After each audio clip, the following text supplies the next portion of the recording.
Okay, good evening, Foreman Glenn. Good evening, Foreman Glenn. Oh, anong araw ngayon, Foreman? Ano ngayon? Wednesday.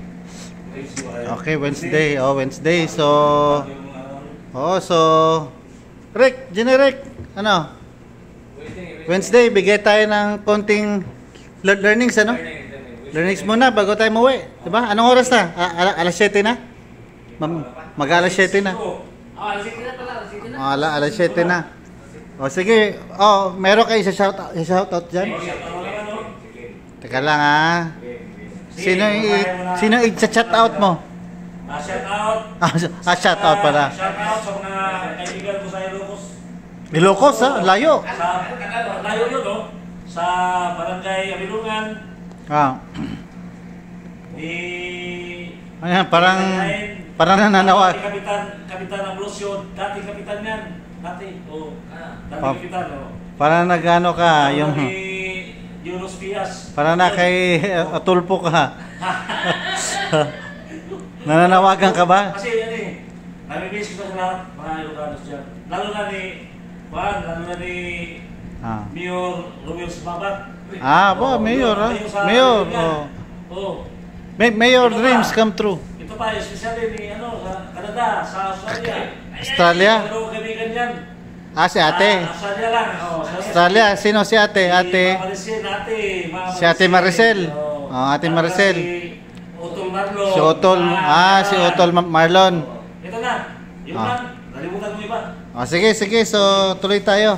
So, yung meron akong nabasa sa comment section tsaka mga messages regarding sa nagtatanong kasi medyo sila, nako-confuse sila sa ganito, sa strap beam, sa tie beam, tsaka sa wall footing. So, para hindi magulo, sa Philippine setting muna tayo ha. Dito lang muna tayo sa Pilipinas, mga projects dito sa Pilipinas. Okay, so eto, meron akong drawing. So, pag yung beam naka-attach sa foundation, sa footing, tapos nakakantilever tong isang footing na to, tawag dun is strap beam. Strap beam. Tapos ang tawag na to dito, hindi to combined. Ito ay strap footing. Imbis na combined footing, hindi to combined footing kasi strap beam to, tapos ang tawag sa footing nito is strap footing. Okay? Ngayon, dito sa Pilipinas, actually, ito lang palaging ginagamit ang tie beam. Ang tie beam. Although yung ibang bansa, sa Middle East, ang tawag nila dito, plinth beam, tapos meron pa silang tinatawag na grade beam. So, wag na natin pag-usapan yung grade beam tsaka yung plinth kasi hindi naman natin ginagamit yung termino. Yung termino na yon, hindi naman natin ginagamit mostly sa mga projects natin dito sa Pilipinas Ang ginagamit lang ito, tie beam. Basta merong beam na nasa ilalim, underground o below ground, tie beam na yon. Pero technically pagka yung beam na to, yung column ang hinahawakan, tapos below ground siya, tie beam tawag doon. Okay? Pero pag itong tie beam nakakonect na dito sa foundation, sa footing, strap beam na ang tawag doon. Okay? Pero meron din ako nababasa na meron ako nakita na tie beam ang dito, hindi strap beam. Diba? Pero wag na natin guluhin. Sige na lang. Ito na lang sa atin, no? Ito na lang sa atin yung pinaka-common dito sa Pilipinas. Tie beam, okay? Etong tie beam, basta dapat hindi siya naka-attach sa footing. Pwedeng nakapatong, pero hindi naka-attach sa pinaka-footing niya. Okay? Option number 2, pwede siya rito. Just below the ground. Kailangan. Tinitingnan ko kasi yung camera para hindi mawala sa view yung Kaya nahirapan ako mag-drawing. Yan. O yan.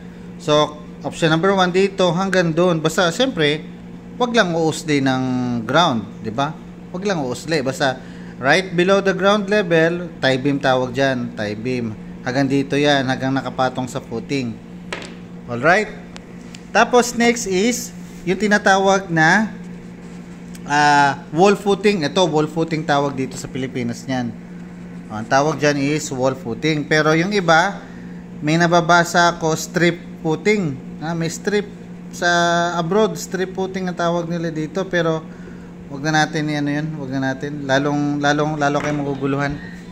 So itong strip footing sa ibang bansa yun ang term nila. So wag na natin pansinin yon. Ito na lang muna. Kasi ito naman kasi makita nyo sa mga blueprint. Sa mga blueprint, ito makikita nyo. Wall footing. Okay. Yung wall footing, siyempre nasa ilalim siyempre ng yan. Below ground dapat yan, di ba? Kasi footing yan Wall footing.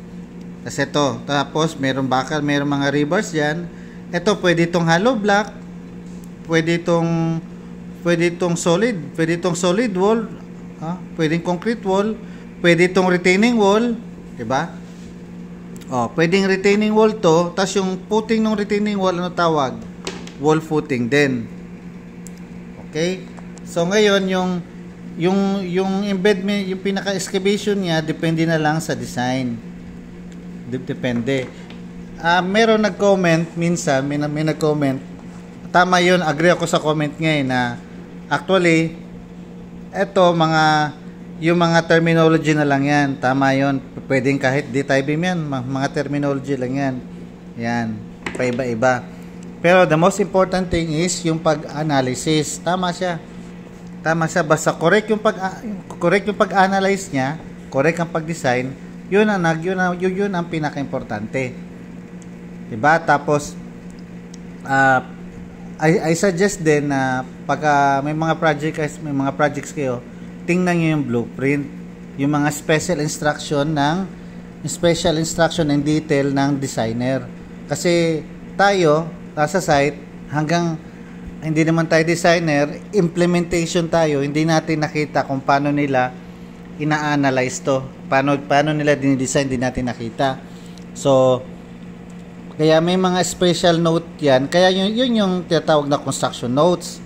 Kasi yung mga designer, sila ang nag-design yan hindi natin nakita yung structural computation noon, pati yung analysis, hindi natin nakita. Kaya may mga special instructions, special details, yung mga designer na makikita natin sa blueprint, specifically sa construction notes. Okay, so yun So sa summarize, strap beam, nakakonect dito sa footing mismo. Tie beam, hindi nakakonect sa footing, nakakonect sa column, pwedeng nakapatong sa footing hanggang dun sa just right below the ground level. Hindi mo pwedeng pausliin sa ground floor yan. Okay? Yung ibang country, tawag dito plinth beam. Okay? Yung iba, grade beam. May tinatawag silang grade beam, pero hindi ko muna i-discuss kasi nakakalito yun yung grade beam. Okay? Tapos, itong wall footing. Yung wall footing, yung iba strip footing ang tawag nila. Pero sa Pilipinas, simple lang yan. Wall footing lang yan. Okay, so yan lang muna, bago tayo mauwi. Ano, Rick, wala kang shoutout dyan? Sige, meron. Ano yung sa mga basher mo, Glenn? Yung mga basher, maraming mga basher dyan. Marami kang mga basher? Ha? Sa sulog ng Pilipinas, lahat. Ganun ba? Mga basher yung Sirion. Sige na, Glenn, dahil tataas ng video. Tataas ng video. Hindi kasi iniiwasan natin tumaas ng video kasi mahirapan tayong mag-upload. Ang hina ng internet, ha? Okay. Sige, approve na. Approve.